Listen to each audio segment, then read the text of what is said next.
A presença do mestre, do iluminado, dos Budas, incomoda demais. Porque na presença do Buda, você não tem como empurrar com a barriga, levar tudo de qualquer jeito.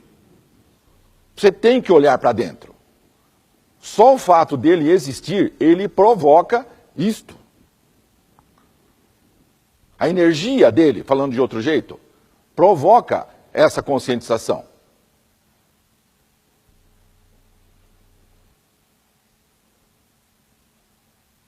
Dizem que a aura do Buda alcançava 300 quilômetros. Quando se mede a aura de uma pessoa, 70, 1 metro, 1,5 metro, 300 quilômetros.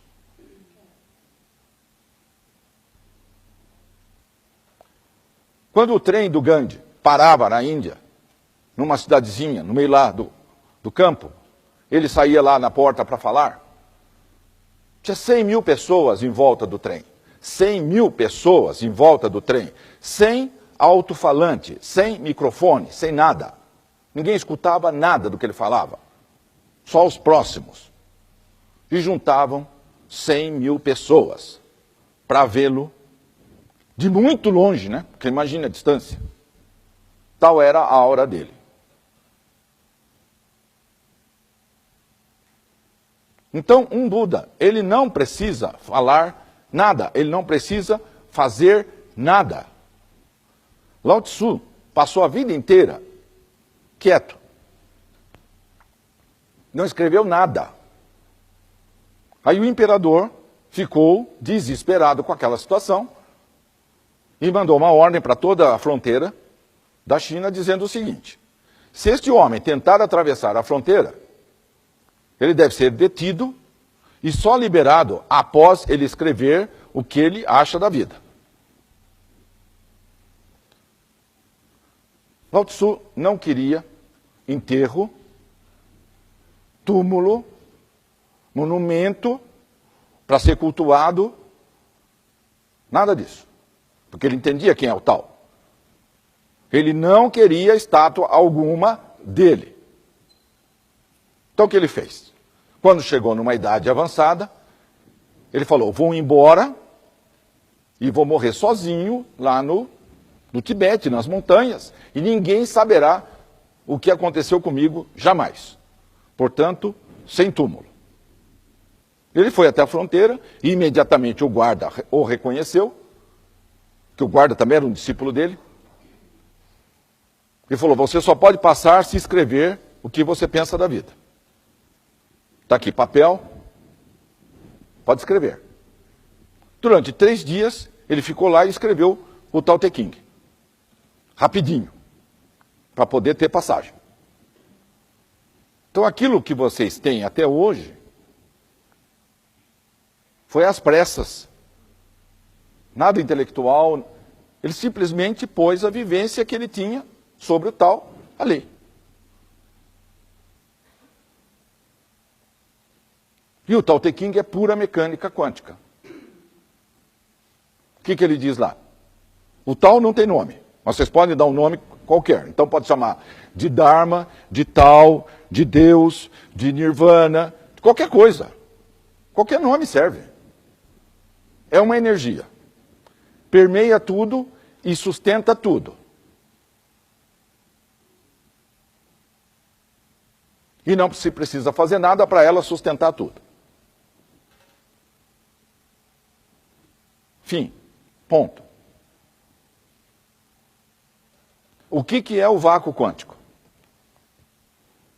É exatamente o tal que Lao Tzu falou. O mesmo. Se ele tivesse uma descrição de um acelerador nuclear lá de Genebra, ele teria falado uma linguagem de física do 2000. Como ele não tinha, mas ele vivenciava, ele sentia. Ele não precisava de técnica, de laboratório, de matemática, de nada disso. Ele sentia o tal. Isto é, ele sentia igual. Ele já estava em fase com o tal. Por isso que ele sabia como que era.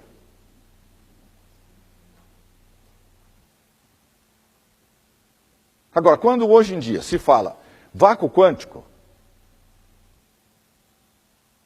e se explica isso, como tem aí já algumas dezenas de livros explicando isso,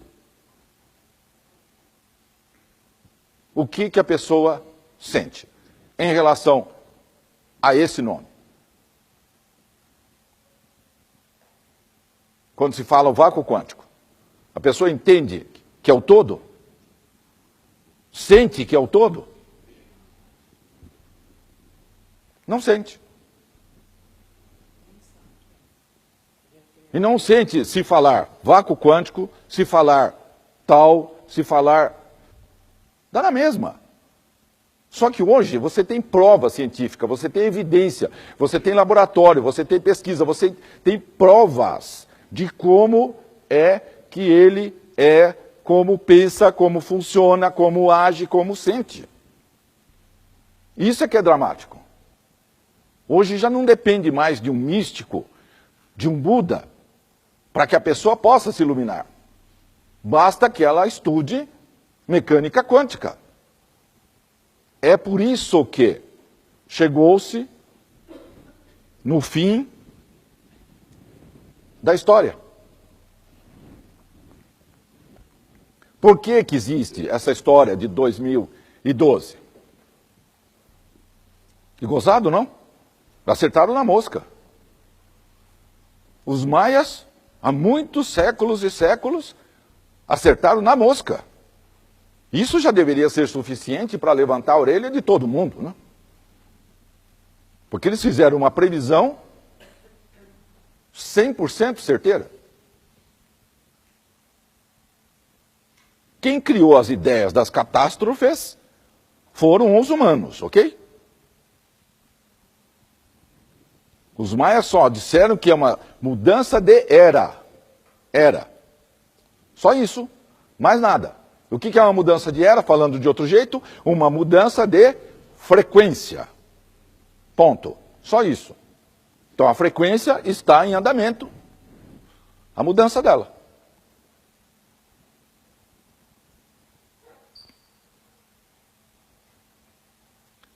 Para que o máximo de pessoas possível possa se iluminar.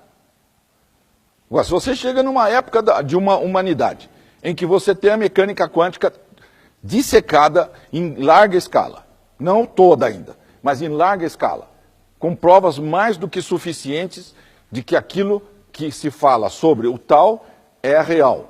Tal e vácuo quântico é o mesmo. Quando os budistas chegaram na Índia,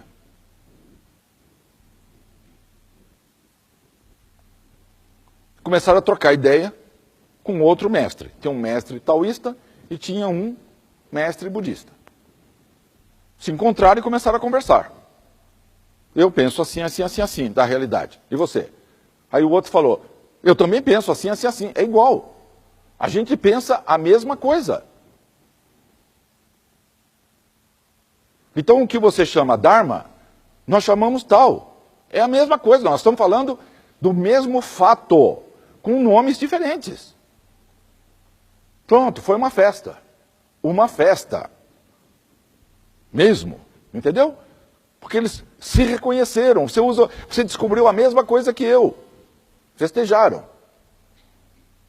E aí o budismo pôde entrar dentro da China sem problema nenhum, rapidamente. Os chineses se tornaram budistas, e dessa fusão do budismo com o taoísmo é que surgiu o Zen. O Zen é a fusão dos dois que aconteceu quando houve o contato das duas ideias dentro da China. Compara esta situação com o Ocidente. Você tem uma ideologia e você entra em contato com outra civilização que tem uma outra ideologia diferente da sua. O que você faz? O que foi feito? Temos que converter o infiel, isto é, aquele que não pensa como nós. Ou dito de outra forma, quem não é do nosso lado é contra nós. Jorge Lucas. Terceiro filme da segunda trilogia, final, onde ele luta com um Sith. Se você não é a meu favor, é contra.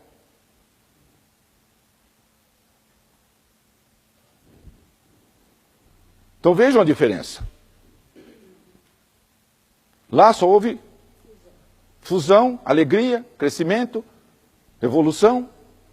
E do nosso lado, um tem que exterminar o outro para impor uma ideia. Quando duas civilizações que entenderam o que é o tal tiveram contato, só houve harmonia, paz e alegria. Cai essa ficha. Um entendeu quem é o tal, o outro entendeu, eles se encontraram e é só festa. Felizes, êxtase.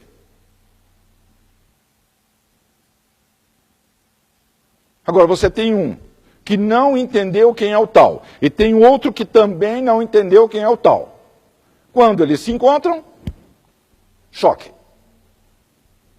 Tem que exterminar.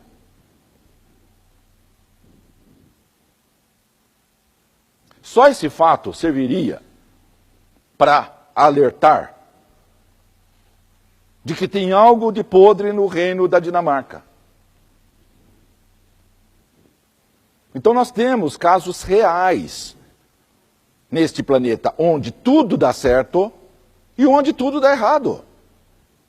E por que deu certo? Deu certo porque as pessoas sentiram e vivenciaram quem é o tal, quem é o todo. Foi muito fácil para eles sentirem. Não houve conflito algum. Porque um já está vivenciando, o outro também. E esse é o problema de um Buda, transferir o conhecimento para outra pessoa. Esse é o problema.